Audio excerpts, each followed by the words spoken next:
Hey everyone, this is Hard Things Podcast, episode 7. This is the season 1 finale, and my guest today is Vincent Rawlings. Hello, young Vincent Rawlings. Vinny, can you say microphone? Microphone. Podcast. Episode 7. Can you say Blaine? Vinny, can you say anything at all? You've been talking all day. Vinny, where's Enzo? Oh. Actually, baby laughs are pretty good on microphone. Pew. Hey, shake it, don't pull it. No, Vinny. Don't touch. Vinny, can you say Raww Barbell? All right, we at least got a baby laugh. That was good. Vinny, you got to wear your helmet. But yeah, actually, my real guest today is Vincent's father, Tim Rawlings.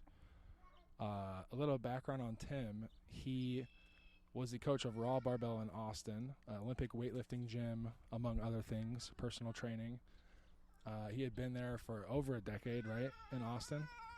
I was there for 8 years. He's in Austin for almost a decade. Yes.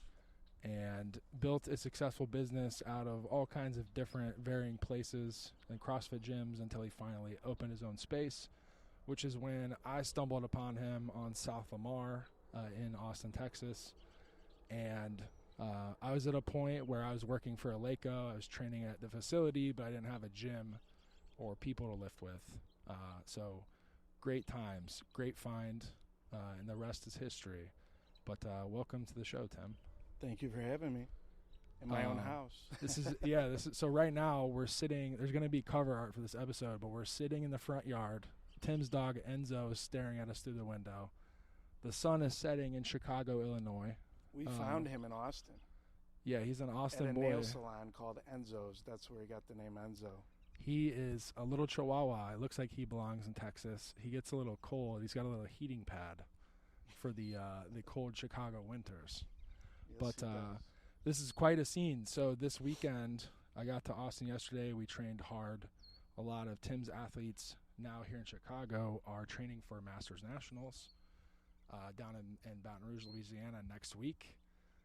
So we did kind of a max out Friday last night, ate Greg's frozen custard. Shout out Greg. If you're ever in North Shore, Chicago area, get you some Greg's custard. It's the 6th best custard. Right, Tim? 6th Literally, best. yes. Tim knows the owner. We talked to him last night. It was a great American business. Great story. Slept for like 10 hours last night. Got incredible sleep. And then went to the gym and lifted with Oleg Danilov and Kent Rome, who was one of the athletes at Raww Barbell. Kent did not join us, but we ended up going to the Russian baths. And Oleg Danilov is a true OG European man. So we went to the steam room, the saunas, the cold plunge. We ate beef stroganoff and just about everything else. And Sour cream. I spent $200 in this adventure to get wool hats and all these things. And so yeah, right now we're incredibly good vibes. Was it worth it? It was incredibly worth it. Now we're sitting in the front yard recording a podcast. We're earthing. Our feet are in the grass. The sun is setting on us. Just want to give a visual for anyone who's wondering what's happening. But today, episode 7 is special because it's the end of season 1. And today, my thought, I've been thinking a lot about different books and things I've read over the years. And one of my favorites is The Prince by Machiavelli. And essentially what the book boils down to is the fight versus good and evil, being generous or self-preservative, kind of more selfish. And I think a lot of people in today's society default to fear and self-preservation because that's what everyone does. If you can't beat them, join them. But Tim is someone, I think the reason why I've enjoyed getting to know him is because he is abundantly generous.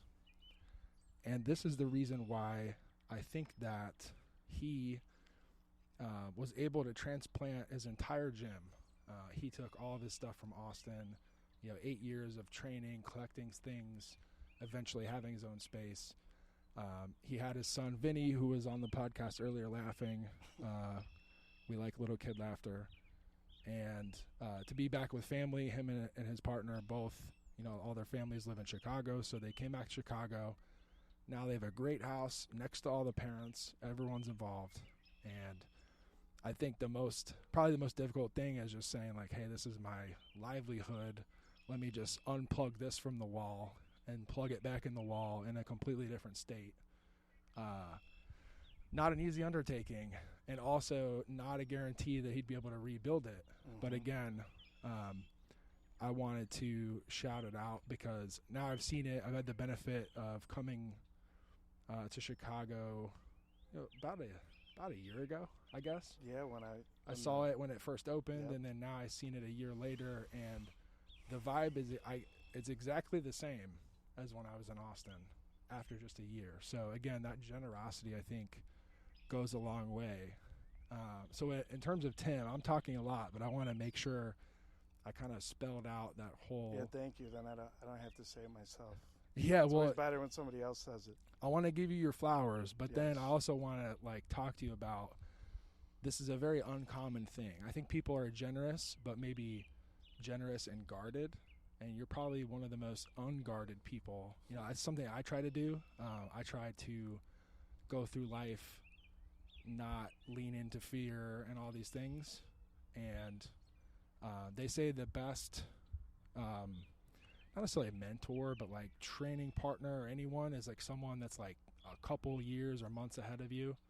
So in terms of, you want to talk clean and jerk, a couple kilos ahead of me, age, a couple years ahead of me, all Kid. that, it's fun that Raww Barbell was a mile from my condo in Austin and just happened to be someone who was maybe a couple inches ahead of me too, if you know what I mean. You're a couple inches taller. A couple inches taller. You are. But remember, we went to the Russian baths earlier today. No, nobody saw anyone schling. We can say schling. Too bad. I put the podcast on explicit, so you can cuss if you want to. Yeah. But yeah, so taking it all the way back, I mean, do you think can you pinpoint a source of your generosity? Like someone who maybe taught you that, or was it something that is innate? Honestly, I never thought of myself as generous. It's always interesting, how other people perceive you. I just think my upbringing of be a good person, be productive, do stuff for other people.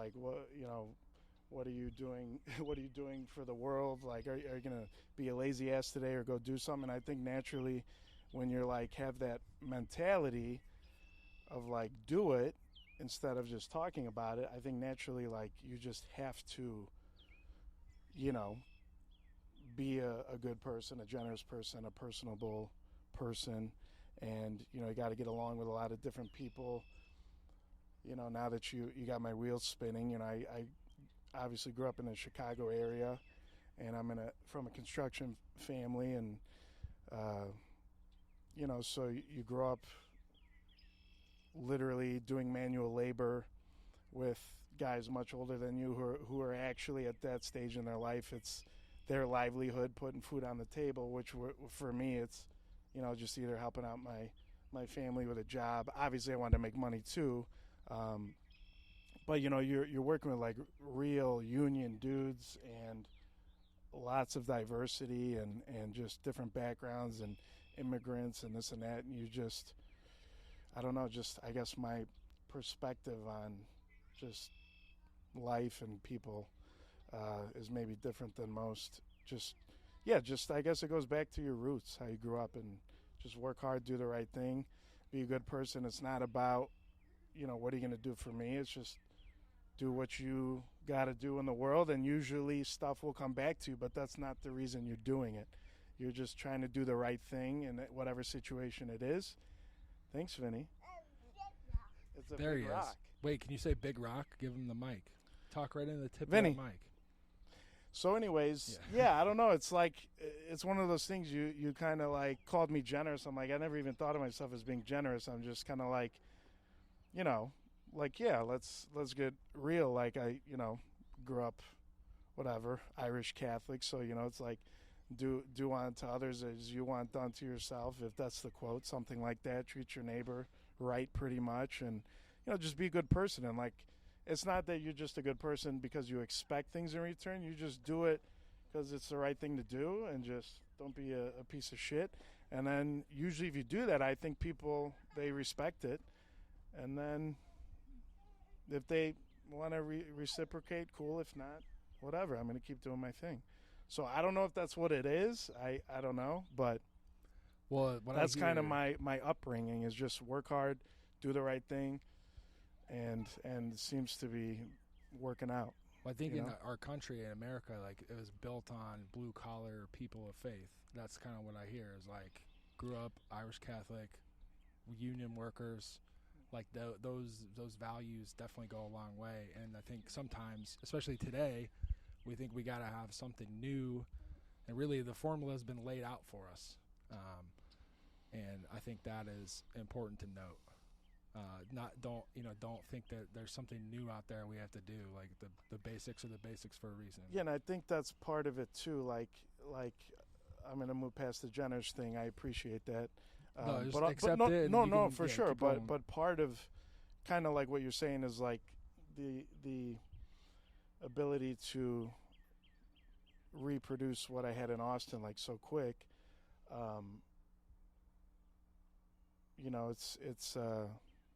It's just work ethic.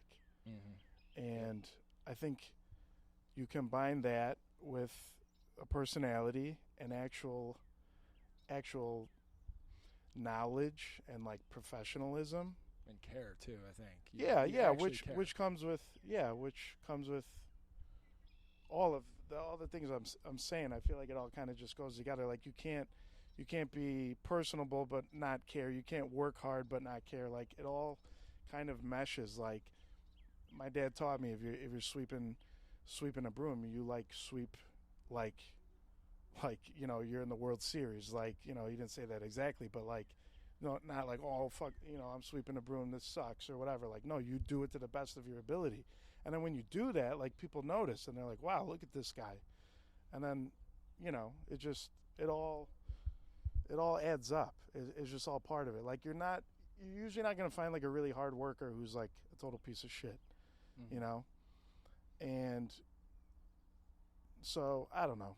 Maybe I have both, and that's what is, working. Because like, you might get the coach. Oh, I know this, I know that, I've done this, I've done that, but they don't have the care, the generosity, the personality to go along with it. So it doesn't rub people the right way, For sure. No, and so another thing is this book I want to write is called Initiative, and it's about kind of going first, and like, leaders lead by you're in the middle of the shit, things maybe aren't going well for a group of people, and someone just says like, hey, we're going to stop the shit right now, like, go first, and other people will join you. And I think that is like, you get a couple clients in, a couple people start to adopt the ideas and the methodology, and the next thing you know, you've got 20 people in there working hard all the time, training, going to Baton Rouge for a competition. I mean, how many people are going? So it's 6 plus me, so 7. And if you include Oleg Danilov, it's 8. Yeah, and that's a lot. Which, like, he trains. He trains at the gym, but he's not like technically, a client. I don't even think you had that many. I think when you go to competitions in Texas, it'd be like 3 or 4 or 5. So yeah, Chicago's like I actually tried to think about that. Like, I think, nothing against the Austin, Texas people. It's just different. And I think in Austin it was more like a cool thing to do, to train, Olympic weightlifting style, where like here it's like, hey, if I'm going to do this, I'm doing it all the way, you know. I'm not just going to – I'm going to compete. I have to compete if I'm going to do this, Well, I think Chicago maybe has twice as many people-ish, and I think for sure. maybe more. And so if you have 4 people competing in Austin, you have 8 competing now, like, that makes sense. It's just ratios.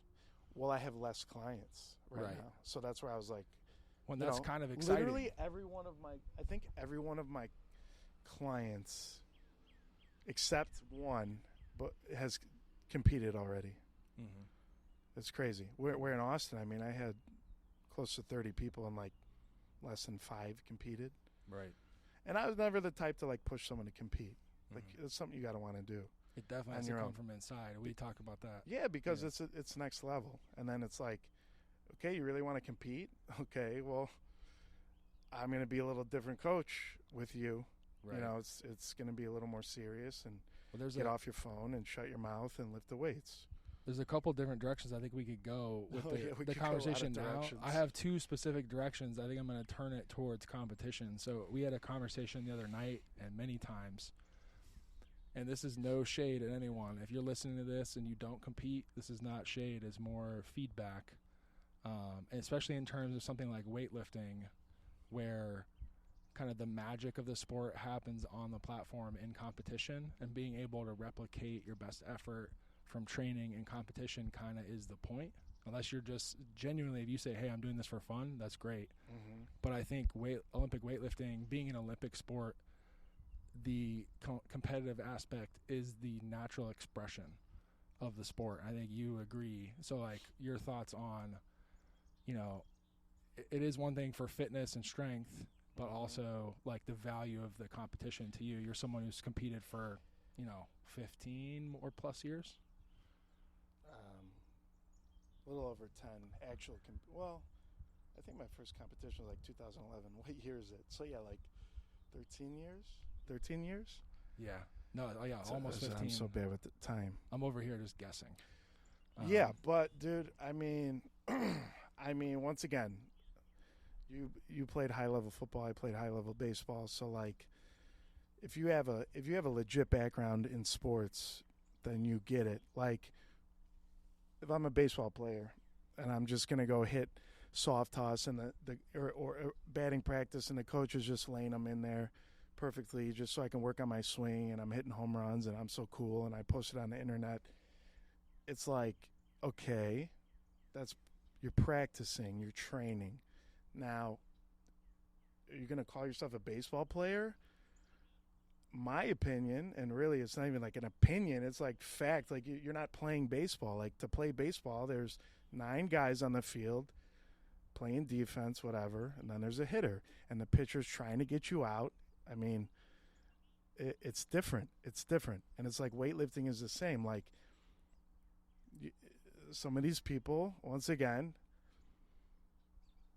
like, yeah, I'm gonna get real. Like, if you're sitting and you're posting your lifts and you got straps and you're snatching this or whatever, squatting that, it's like, okay, that's cool. Like, not taking that away from you, but like, you're not doing weightlifting.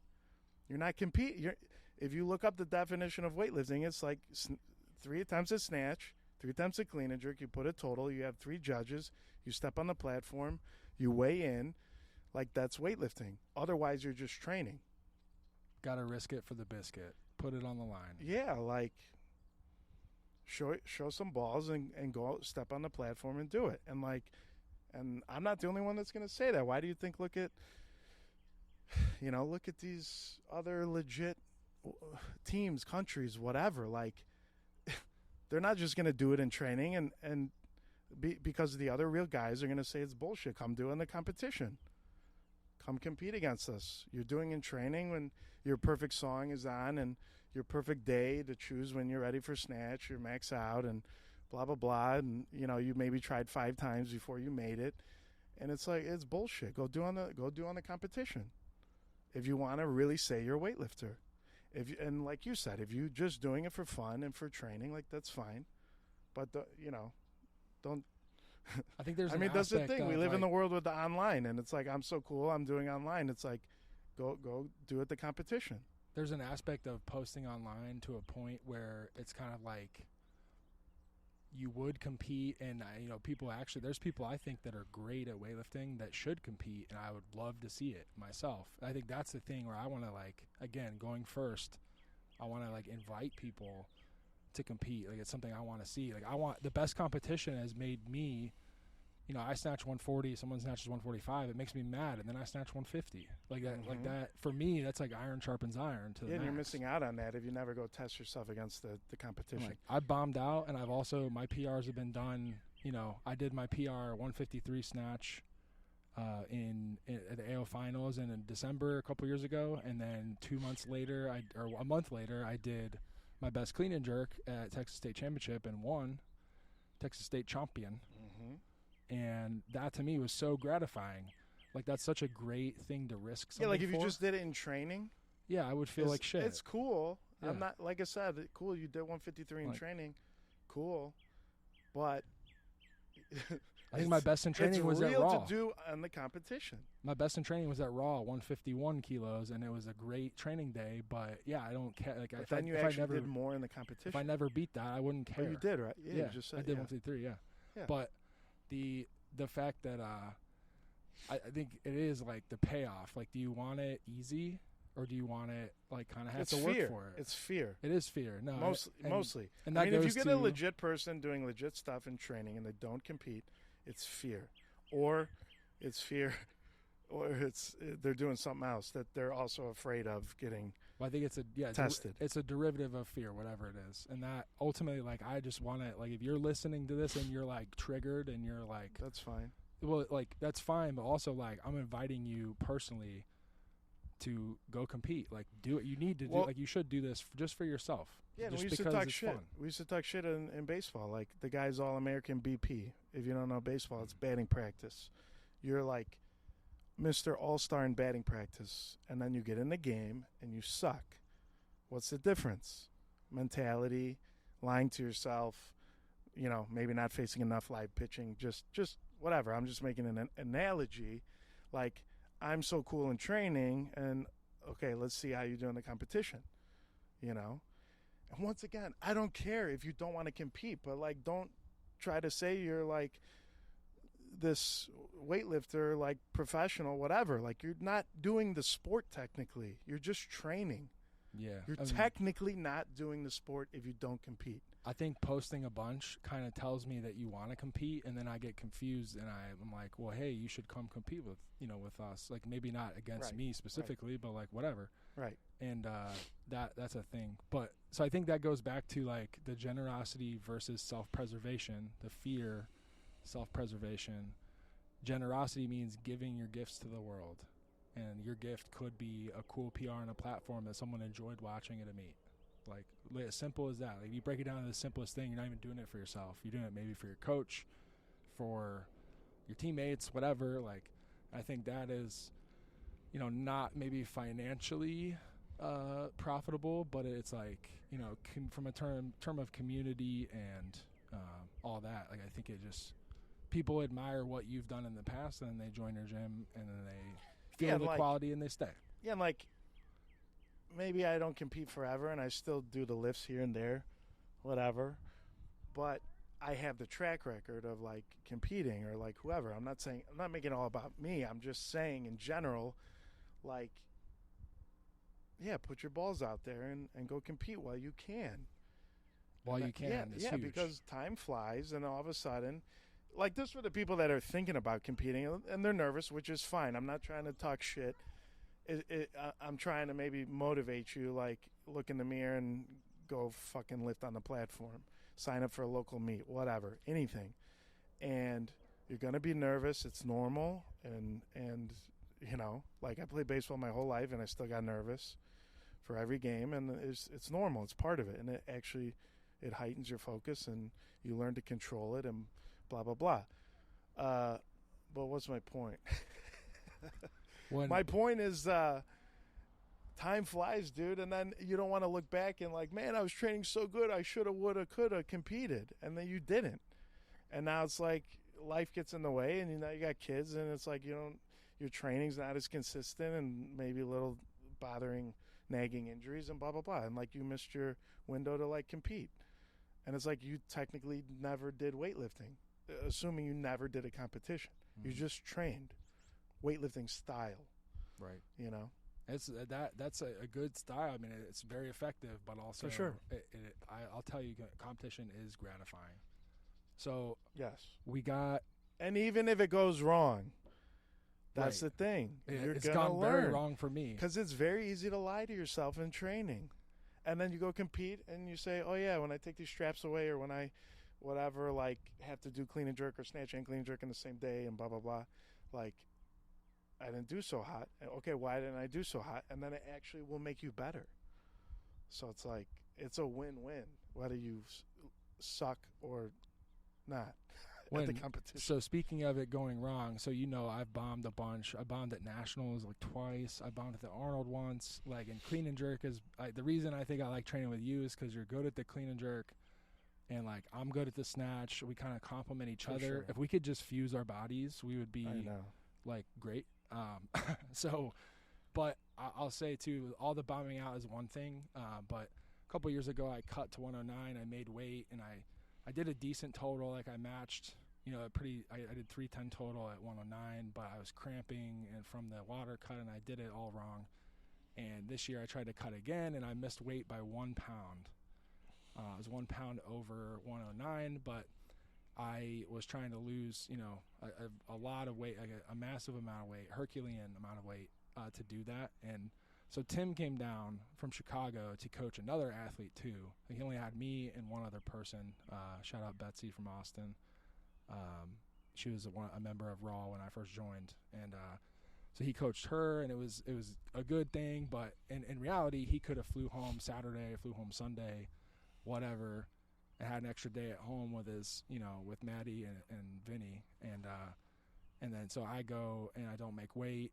The morning of, I can say this as an excuse, or I can say just like legitimately, I went to the sauna. It opened at 8 a.m. The sauna didn't work. It had been broken that week, so I'd been there before, and it wasn't on, and I was, disappointed. I couldn't use it, and I was like, man, I hope it doesn't break the day of. And then I get there, and, of course, I'm there first. I turn it on myself, and it broke. So 45 minutes later, they got it turned on. So I'm sweating it out, and I just, at this point, I was kind of like, man, I feel like it's over. I'm going to tell Tim I can't make it, but I just wanted to try and squeeze it out. I knew it was close, and I did my best. But at that point, my body wouldn't sweat anymore because it didn't want to die. I just didn't have any more to give. Couldn't use the restroom, I was spitting, doing everything possible. So I get there, I'm like a pound over, and, you got to tell your friend, like, hey, you lost a day with your family because I'm a dickweed and the sauna didn't turn on for 45. If I had those 45 minutes, like, to get a pound out, like, you just never know. Like, maybe I couldn't, maybe I could have. But, yeah, I told Tim that, and the first thing he said was like, yo, dude, I'm sorry. And the first thought wasn't like, oh, I could have had an extra day at home. It was more like, this fucking sucks. Let's go watch some weightlifting and forget about it. Like, let's forget about it. Yeah. And then, so we go out to dinner.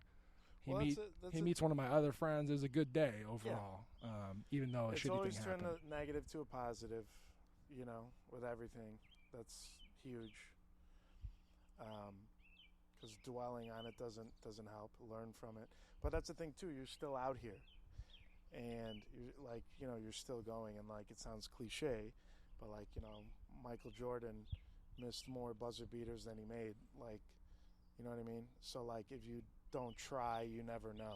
You never learn. You never, could have succeeded. You know what I mean? So so I was cutting from about 255 or maybe even closer to 260, I'm not sure, down to 240. And as I sit here in front of you now, after the sauna today, all the food we ate, I'm probably 247. So I could go to the sauna and make, 240 pounds right now and make the weight class if I had to lift tomorrow. So, kind of like lesson learned situation. And, next time for sure, I got it on lock. So whether that's nationals in Pittsburgh or it's, the AO Series meet in Fort Worth, my hometown now, since I'm moving to Dallas, I'll be ready. So I'm excited I'm jealous right now because you guys are gearing up for this competition. But I'm stoked to compete again and start that process right now.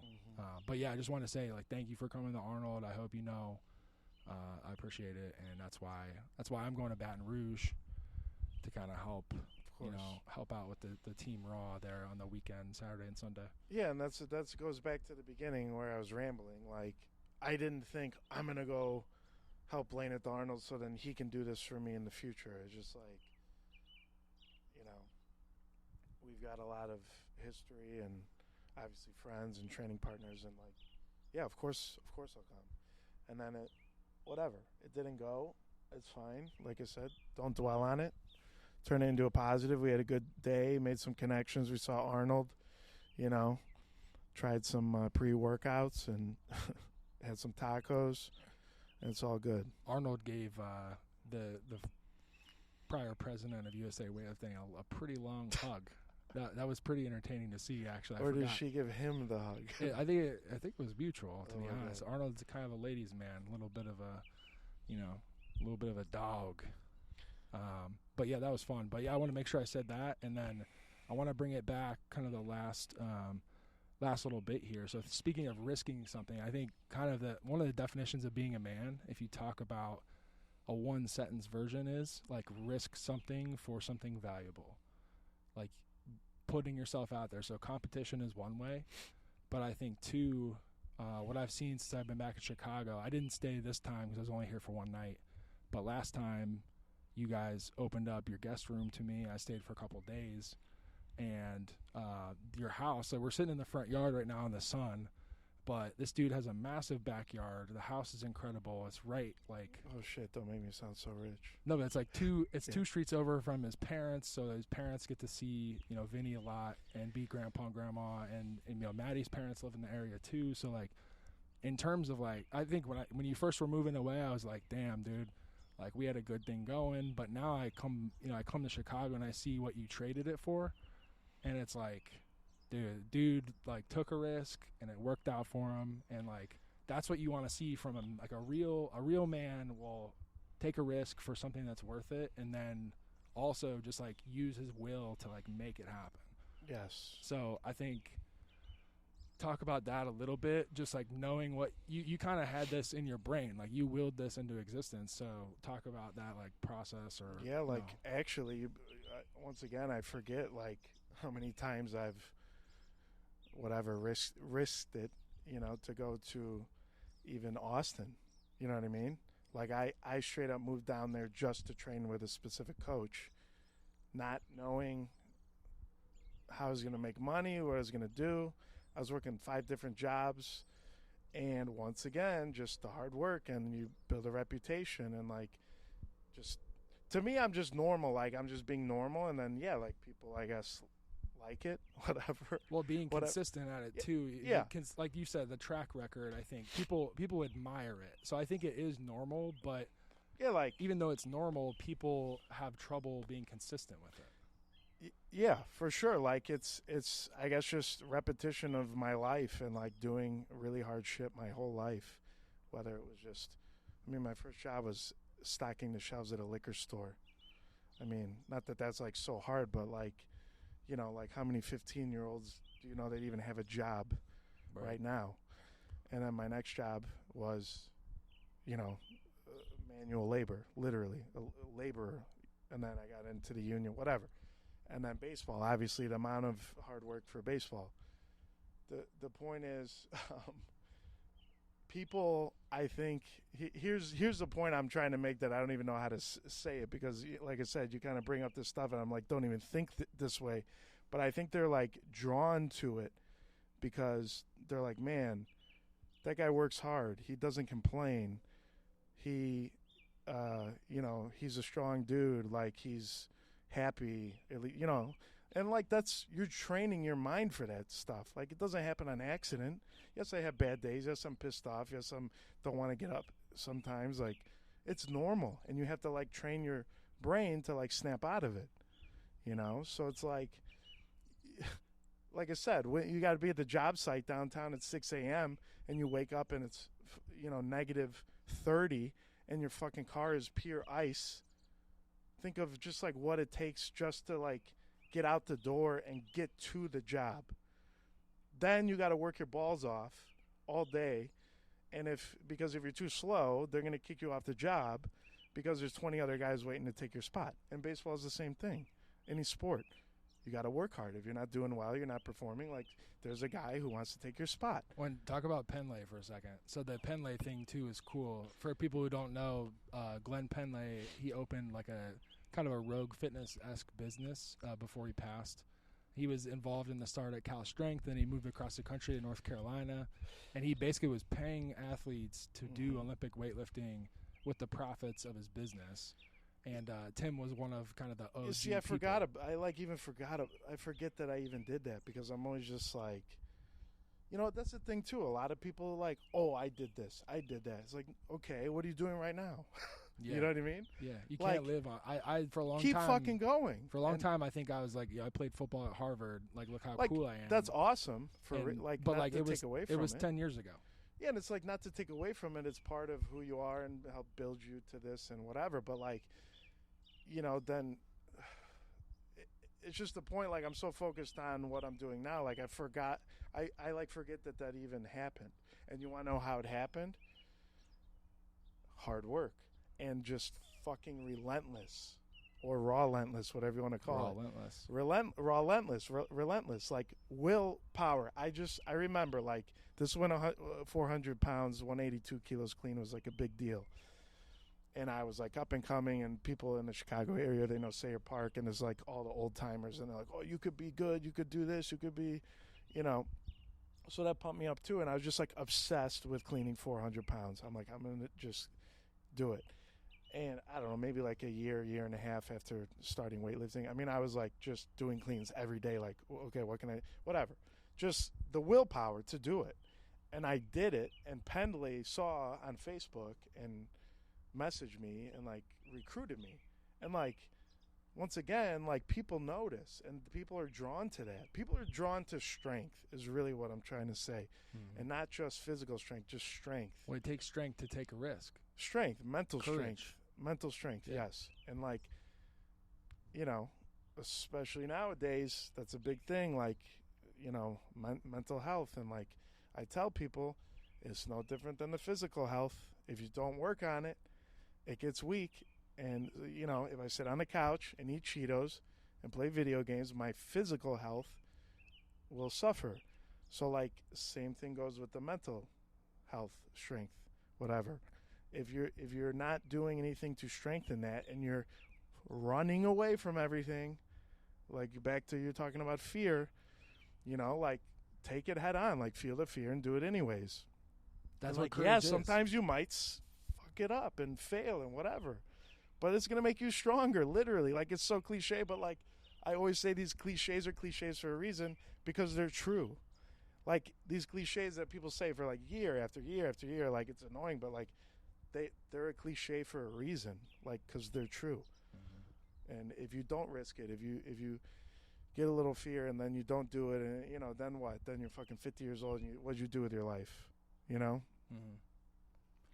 But yeah, I think we'll end on like back to risking it and making it to this gym. So like, what does it mean to you now? Like, you kind of have all your family in one place. The gym's back up and running. It's already, the vibe's already back to where it was in Austin, and like the opportunity to kind of risk it again to try and grow it some more. I think, like, I mean, it's exciting for me just to see you doing it, but like what do you think is like to come? So yeah, it sounds cliche again, but like, dude, when I first opened, I went and sat in the gym from 4 to 8 and nobody came. And you have doubt, you have fear, you have all this stuff. Same thing that you're going to feel before your first competition. It's all normal. And you just keep going, keep moving forward, feel the fear and do it anyways. And just little by little, I mean, there was like one day where like the gym was really busy, and I kind of like stepped back, and I was like, man, I'm getting there. And like, I felt that like really grateful feeling, you know, because like, yeah, like, dude, it was rough. It was rough. Did I make the wrong choice? You know, I shouldn't have moved back. You know, now I literally had a friend, Willie, a lifter from Cuba, like, fill a semi truck full of shit and drive it to Chicago from Austin. Yeah, dude. Like that. I mean, that's like there should have been like those you know, those testicles they put on the back of trucks. Should have put a sack on the back of that truck. That's a whole nother story. Yeah. But yeah, dude, it was not easy. It's still not easy, and like, that's life. And if you want to do anything worthwhile, it's going to be hard, and you have to just keep going, and there's going to be ups and downs. And so yeah, like, I always took the view, and so far it's worked out for me. If you work hard and do the right things and you're a good person, it will happen. Like, not saying it's like perfect, but like it will happen. Maybe like, not the way you think, but it's going to be good. Yeah, and it's like mentality. Once again, that mental toughness, like, you know. What you're describing is the opposite of entitlement. Yes. Just putting in the hard work, not knowing what I'm going to get. Am I going to get $1 million, $5 million, $10 million? Who gives a shit? $1 million is pretty damn good. So I'm just whatever. I'm going to do it. I'm going to do it all in. Yeah, like once again, you have it all starts with a thought, and it's like, okay, I'm going to do this. Okay, I got the one client. Okay, I'm going to like really zone in on this person, and like whatever, they tell a friend, then they come. Then you make some videos, then you show progress, and then it's like, okay, I made a logo. Okay, I want to make it a really cool logo. Like, I want a logo that like people that don't even do weightlifting are gonna wear. And then, okay, I really believe in supplements. Okay, what's the best supplement I can take? Blah blah blah. Okay, maybe I can sell those. But like, I wasn't like, okay, I'm gonna start the gym and I'm gonna make money off the sauna and the cold tub, and I'm gonna make money off the shirts, and I'm gonna make money off the supplements. It all just like happens when you like. Back to what we were talking about, like just risk it, and like you just start whatever it is, and then like you'll figure it out and you'll improve, especially if you have that mindset, like to keep improving and keep moving forward, and like, what can I do better, what, you know, and that goes back to just like being a good weightlifter. Like, it's constant adjustments, looking yourself in the mirror, and what am I not doing? What do I need more of? What do I need less of? Where can I cut this or add that? And then, like, same thing is just, like, happening with the business. I just kind of start here, and then all of a sudden, you know, it leads to this. And then, you know, now it's like I got the sauna, the cold tub. I'm selling Thorne supplements. I'm making some money off that. I'm doing the apparel. I mean, we just did, like, a huge apparel order, and it was, like, the coolest feeling in the world for people to be like, when's the stuff coming? They couldn't wait to get the stuff, you know? And then I'm like, yeah, that's like a year basically. So, you know, if you just keep doing that and keep doing the right stuff and treating people properly and trying to improve yourself. And once again, I just think people are drawn to that. And maybe that's what the hell I'm doing. I don't know. For sure. So this is the season finale of season 1, because I think in a big way, so I have a lot of people that have inspired me over the years, but the timing of you in Austin making this move, and then me seeing, you know, how it's going for you, and just like, it's almost a reminder to me of like who I am. Like, I'm also that guy, like, and you know, stuff happens to people in life. Everyone has their own trauma. A lot of people come to your gym to work on it and better themselves, and like, that's a great thing. And so for me, it was the same story. I came to your gym and I realized where, like, hey, I'm not living up to my full potential, and there's reasons for that, and we can take care of those reasons and we can move forward. And so this podcast and writing a book and online coaching, all these things I want to do, they were all in my head. I just didn't necessarily I definitely needed more information, but now that I have enough information, I feel confident enough to take that step. And like, just seeing someone else succeed, it kind of gives you a little inspiration. Like, stories kind of make the world go round. So yeah, your story definitely inspired this, which is why episode 7 is yours. Nice. So thank you. Thank you. And yeah, it really is sometimes just the will to do it. Like, people ask me, hey, how long till I can, you know, snatch 100 kilos? I go, it depends on how bad you want it. There's no like exact guidebook how to snatch 100 kilos. It's the willpower of like, how bad do you want to do it? That will dictate the amount of time it will take you. Consistency and appropriate intensity. Yes. Well, yeah, yes, the training principles appropriate. Help. Yeah.